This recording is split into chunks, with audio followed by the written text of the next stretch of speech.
Olá pessoal, tudo bom com vocês? Meu nome é Anderson, eu sou revisor de textos há mais de 10 anos.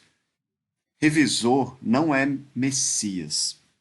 O revisor, pessoal, ele é um terceiro, né? Quando eu falo terceiro aqui, eu quero dizer que ele não é você, que ele não é alguém próximo de você, que ele é alguém distante, né?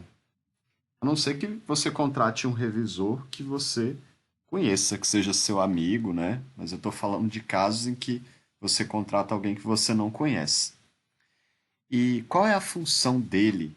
Ele traz contribuições a respeito de questões textuais naquele período em que o serviço foi contratado, né? E você tem que ter a noção de que se você contrata, se você pede o serviço na correria, isso tem implicação em relação à qualidade também, né? Mas a função dele é trazer contribuições, né? E não substituir o seu papel de autor. Eu digo isso porque tem uma cultura que pensa no Brasil o revisor como alguém que vai resolver os problemas, todos os problemas do texto e às vezes até os problemas pessoais da pessoa. Eu falo isso por experiência própria, gente. O tanto de gente que me liga, eu trabalho há 10 anos e muita gente, no início, quando eu comecei a revisar, eu não era tão experiente em relação a lidar com pessoas. Eu já atendi muita gente, mas muita gente mesmo, de todos os perfis que vocês puderem imaginar. E no início, eu percebia que as pessoas, nos primeiros anos, eu era também um pouco mais jovem, né?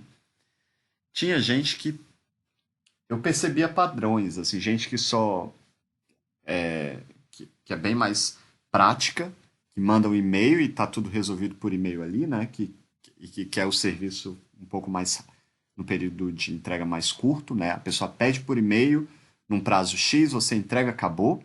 É uma coisa bem mais objetiva e isso daí entra também a invisibilidade do revisor, que é uma coisa que eu vou falar para vocês depois, mas que tem a ver com essa discussão aqui também, por outro lado, né? E tinha pessoas que queriam falar por telefone, né? E essas pessoas, eu comecei a perceber, geralmente são pessoas que dão um pouco mais de trabalho. Então, hoje, com a minha experiência, quando alguém vem com essa conversa, até porque eu trabalho sozinho, né? Eu tenho muitos clientes, eu atendo universidade, eu atendo, às vezes, o governo. Eu tenho clientes há mais de 10 anos que sempre me procuram, né, acadêmicos, pessoas que fazem pesquisa, professores universitários. E sempre tem uma outra pessoa que me procura pelo YouTube ou, né, que me encontra na minha fanpage, no Instagram ou em alguma outra plataforma, site. E essas pessoas que querem falar, geralmente, querem.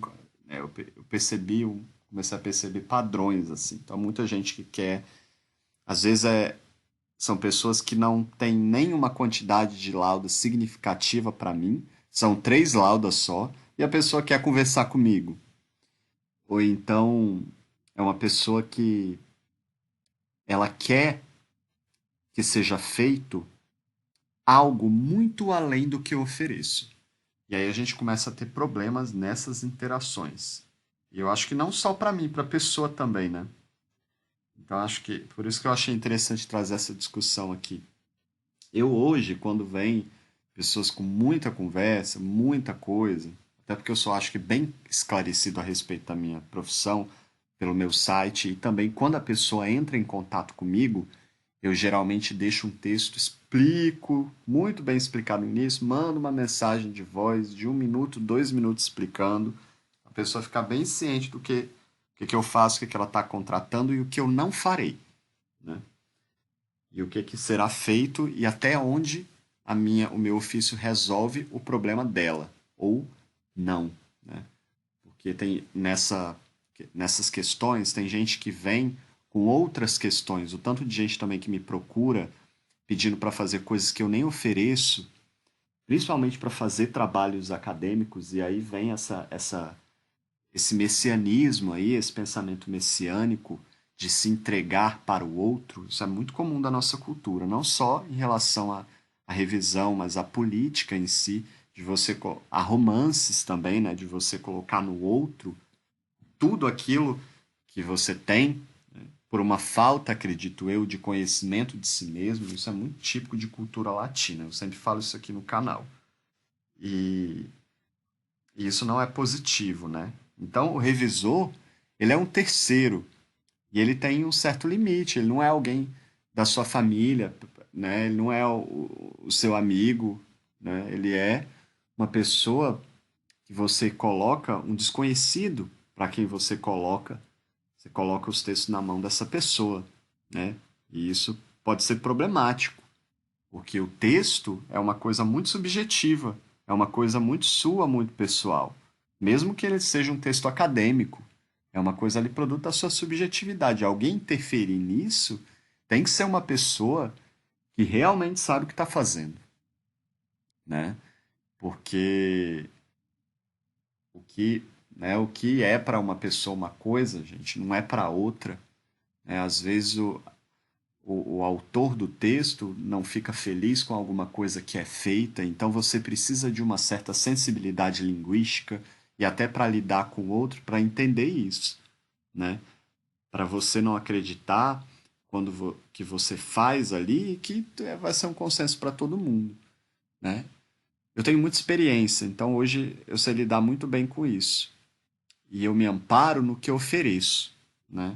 Na minha proposta, no que eu ofereço. E eu tive que pensar muito filosoficamente, buscar subsídio lá na filosofia, claro, para pensar a revisão de texto, para cortar esses mal-entendidos, que eu sempre vi acontecer, porque eu tive amigos revisores que contavam para mim essas experiências, esses mal-entendidos com outras pessoas, e eu mesmo no início passei por alguns, e eu depois que eu entendi essas questões, eu nunca mais tive problemas assim, né? E quando aparece alguém com esse perfil, eu falo para a pessoa, olha, o meu perfil de revisor é esse.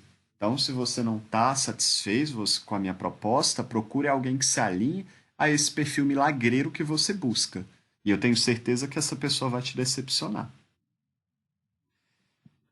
Esse nós revisores então, só e revisores que têm esse perfil, eles estão equivocados, né?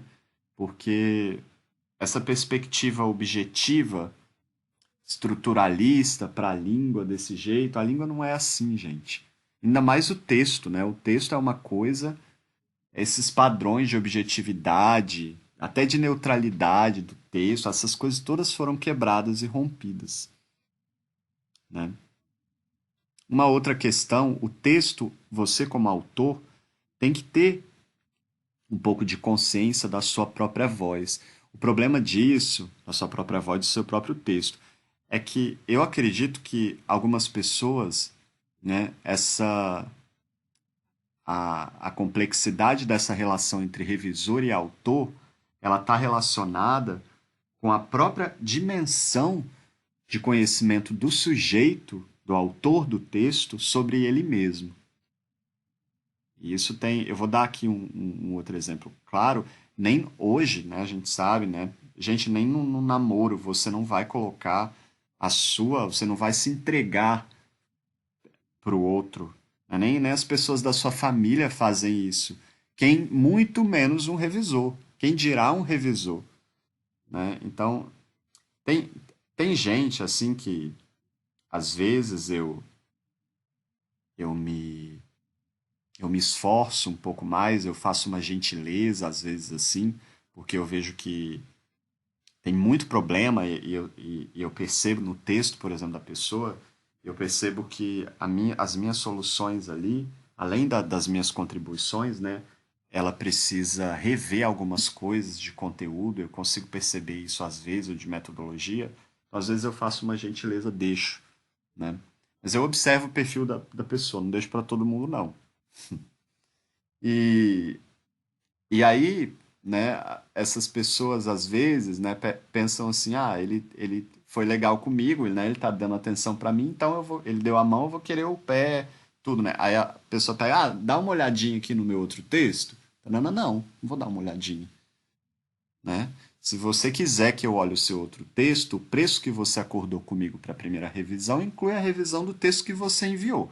Se você quiser acordar comigo um outro valor para o outro texto, eu acordo um outro valor para o outro texto. Isso não existe, né? Isso daí é mau caratismo da pessoa, ou eu acredito que, né, é um vício aí cultural aí que precisa ser revisto. É por isso que eu coloquei aqui essa questão do messianismo. A gente não, mais uma vez, não entrega, não coloca na mão do outro desse jeito, tudo, né? E isso significa o que para você como autor? Que você precisa planejar o seu texto.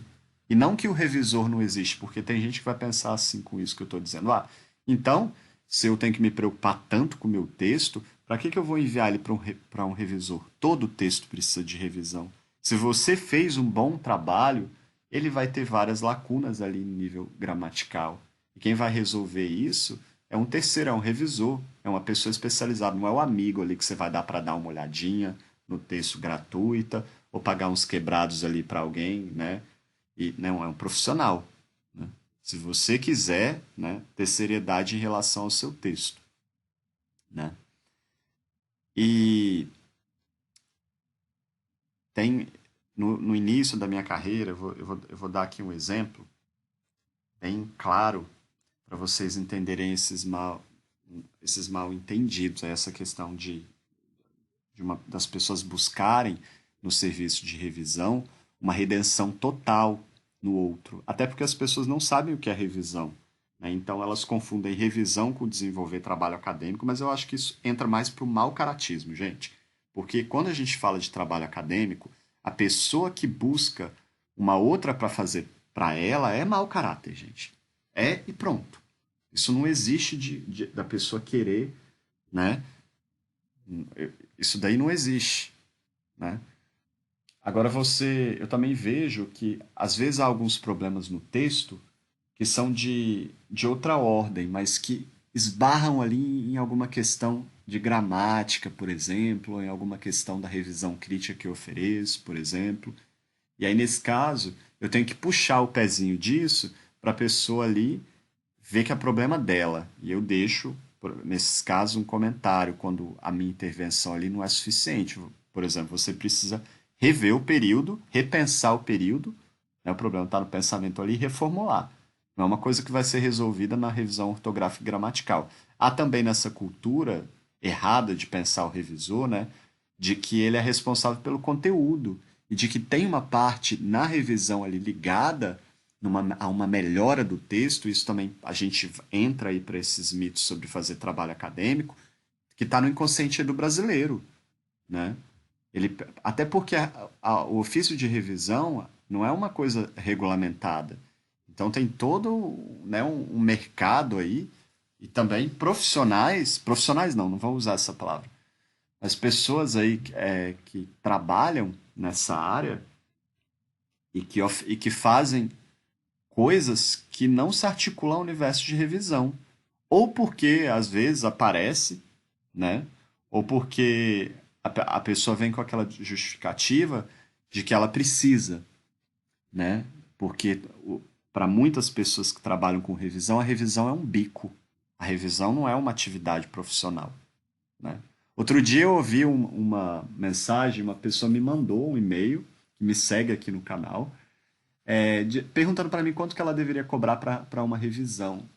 Aí eu falei, olha, não faço ideia, não sei como você revisa, quem dá o valor do seu serviço é você mesma, não sou eu não.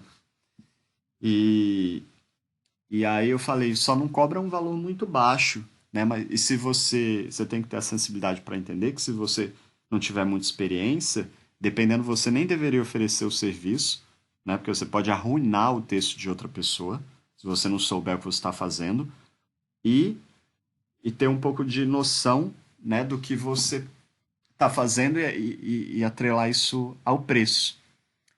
E aí eu sugeri, assim, né, educadamente, pessoal, que eu estava fazendo um curso, né, sobre revisão de texto, mas que ia demorar um pouco, porque eu tenho uma demanda muito grande com revisão, e que ela poderia posteriormente adquirir o meu curso para ela entender um pouco mais, porque ela parecia um pouco perdida, o ofício de revisão. Aí ela falou para mim assim, não tenho interesse no seu curso, não. Eu tô te perguntando mesmo porque eu não sei e porque... E, e eu não tenho dinheiro, não, né? Eu espero futuramente ter muitos clientes como você, mas tudo por amor à língua portuguesa. Aí eu vou até fazer gravar um áudio aqui sobre isso, amor à língua portuguesa, esse discurso aí errado aí de que vigora inclusive na educação. Não existe isso não, gente. Amor, isso não é amor, né? Se você quer ter amor à língua portuguesa, você vai buscar conhecimento, você vai buscar formação. Você não vai buscar a sua subjetividade ali ou uma justificativa na sua falta de dinheiro. A língua não tem nada a ver com isso, não, né? Só que tem muita gente que busca esses cursos como letras, né, gente? São pessoas que têm uma condição, às vezes, um pouco mais baixa, falei, mas é verdade, né? E, e às vezes, essas pessoas buscam nesse curso ali essa opção porque não encontraram outra, né? Então a gente precisa rever o que a gente está fazendo, né? Esse discurso de amor aí, não existe isso, amor à língua. Quer ter amor à língua? Estuda a língua, né? Estuda ela de uma perspectiva científica, vai estudar literatura. Você não vai justificar a sua falta de, de conhecimento sobre alguma coisa com essa justificativa de amor. Isso daí não é amor, isso é perverso de dizer, inclusive, né? E você tem que valorizar as pessoas que têm conhecimento, que têm formação, né? No caso, eu ofereci, né, um curso para ajudá-la, é uma coisa aqui que eu disponho do meu tempo, né? Eu tenho pena de quem pensa dessa maneira, de que eu tenho que produzir conteúdo de graça. Não tenho que produzir conteúdo de graça para ninguém, não. Dar uma olhadinha de graça, não. Eu estou aqui, eu tenho formação, propriedade para falar sobre o que eu estou falando, e você aqui que me segue, por exemplo, né, você tem que valorizar o meu serviço. Né? Mesmo se eu fosse milionário, eu continuaria cobrando, né? E eu não tenho nada a ver com a desigualdade no Brasil. Né? Isso, eu não vou começar a trabalhar de graça por isso, né? Não vou mesmo, porque eu moro em outro país ou por qualquer outra questão, né? Tenho pena de quem pensa assim. Você paga hoje, as coisas funcionam assim. Tudo funciona assim. Você paga por alguma coisa, né? E, né, as coisas que eu faço têm um valor. Os cursos, o valor do meu serviço e por aí vai. Gente, na China, eles mandavam cortar a cabeça do revisor quando o revisor não observava alguma questão. Eu penso isso da seguinte maneira: a revisão, né, é uma atividade muito complexa, né? Você já há uma intervenção ali em algo que não é seu, então isso já limita um pouco o campo de visão, eu acredito, do revisor, né? E o tempo é uma atividade que é exigida num curto período de tempo, isso também influencia no ofício, né? E é por isso que há termos como segunda, terceira revisão, por isso que em publicação há várias edições de um livro e às vezes uma errata ali com as questões que foram alteradas, né? Porque numa primeira edição pode não ter sido visto alguma coisa, isso é natural, né? Ninguém é biônico, né? Agora, erro, tem alguns tipos de erros, né, gente? Algumas coisas, né? Que tem gente que usa isso que eu estou falando para fazer um mal feitozinho, né? Não. Eu acho que quando você busca um revisor, você tem que buscar uma pessoa perfeccionista, né? Mas mesmo essa pessoa, ela não se deve colocar nesse lugar do Messias e você também não deve pensar isso, né? Só lembrar aí da questão de relacionamento para você entender. Você não pode nem no seu companheiro, na sua companheira aí colocar, né, toda a sua energia. Imagine para um revisor, né, que é um terceiro ali que vai olhar algo seu, né, que diz respeito a você. E nesse sentido, eu penso mais uma coisa: a revisão não encerra com o revisor, a revisão encerra com você. Depois que você recebe o texto revisado, e eu deixo isso claro para todos os meus clientes, você tem que voltar e olhar. Às vezes o revisor deixa comentários, ele não é um milagreiro ali. Ah, mas ele é revisor. Não, ele não é milagreiro, né? Ele não é Messias, ele não faz milagre. Ele pode deixar alguma coisa ali que esteja relacionada à sua falha. Você não é perfeito. E ele tampouco, né? Mas ele pode deixar um comentário ali de algo que você não observou, que não tenha nada a ver com ele. E você, né? Uma questão ética, eu acho, de deixar pelo menos um aviso ali, né? E você é responsável por acatar ou não, né? Tem gente que fala, por que que você não faz? Não, porque não é serviço meu. O texto não é meu. A minha intervenção ali, se você contrata a revisão ortográfica e gramatical, termina ali. Você não me contratou para resolver todos os problemas do seu texto ou para pensar para você. Eu jamais farei isso porque tem uma questão ética e também de desenvolvimento de trabalhos acadêmicos, né? O texto, ele é recursivo, pessoal. Isso significa que a revisão pode ser feita a qualquer momento. Isso significa também que o texto é um processo, né? E ele está sempre em construção. Então, depois que o revisor entrega o texto, ele vai para a banca, né? E ele vai ser alterado depois disso. Então, aí, só que aí tem gente que usa isso ou pensa equivocadamente, a banca reclamou ainda e eu vou mudar, ou a banca reclamou do texto ali para tirar um capítulo, aí eu vou reescrever o capítulo e é responsabilidade do revisor. Não. Terminou ali a revisão, acabou, né? Você paga ali pelo que é feito ali. Você pode perguntar no início para o revisor, olha, depois da banca, quanto que você cobra? Não é falar assim, você faz aí, está incluída? Não, não está incluído, gente. É um outro serviço, né? Então, depois da banca, eu, por exemplo, cobro um valor adicional, né? Mas não está incluído ali revisões infinitas, deixo isso bem claro no meu site, né? Para finalizar aqui, lembre-se que o texto é seu, o revisor ele é um terceiro. Essa questão da invisibilidade do revisor, eu vou gravar um áudio depois sobre isso, né? Ninguém quer levar a culpa de nada, né, gente? O texto é produto da gente, né? E quando a gente fala de erro, a questão da revisão tem muito uma relação com essa coisa do erro, do tá errado, do bater o martelo ali, do julgar, né? A gente quer. A gente. Eu acho legal colocar um terceiro, porque os filósofos diziam que o outro vê melhor, né? Da gente não colocar a responsabilidade toda nisso só na gente. Mas eu acho que é importante ter uma consciência disso, né? Também. E, e o, E não, né, a gente esperar uma redenção ali do, do revisor, né? E lembrar que a responsabilidade do texto, ela é sua. Quando você paga um revisor, ele traz contribuições. E você não está pagando ele para ser responsável por algo que é seu, né? Isso é um pensamento de redenção ao outro, de um se entregar, de um se desconhecer completamente, né? Isso é equivocado.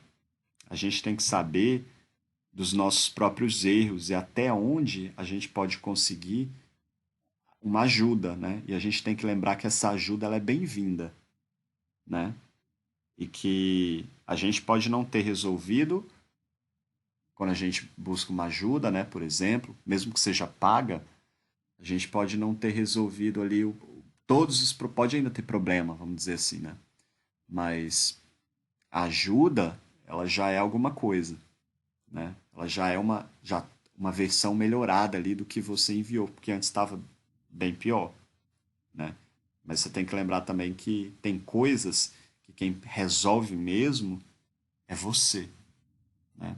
Qual que é o limite da revisão? Qual que é o limite do seu texto? Um abraço a todos, vou deixar aqui os meus contatos, quem quiser solicitar revisão de texto. Eu trabalho há 10 anos na área e qualquer dúvida eu estou à disposição. Tchau, tchau, pessoal.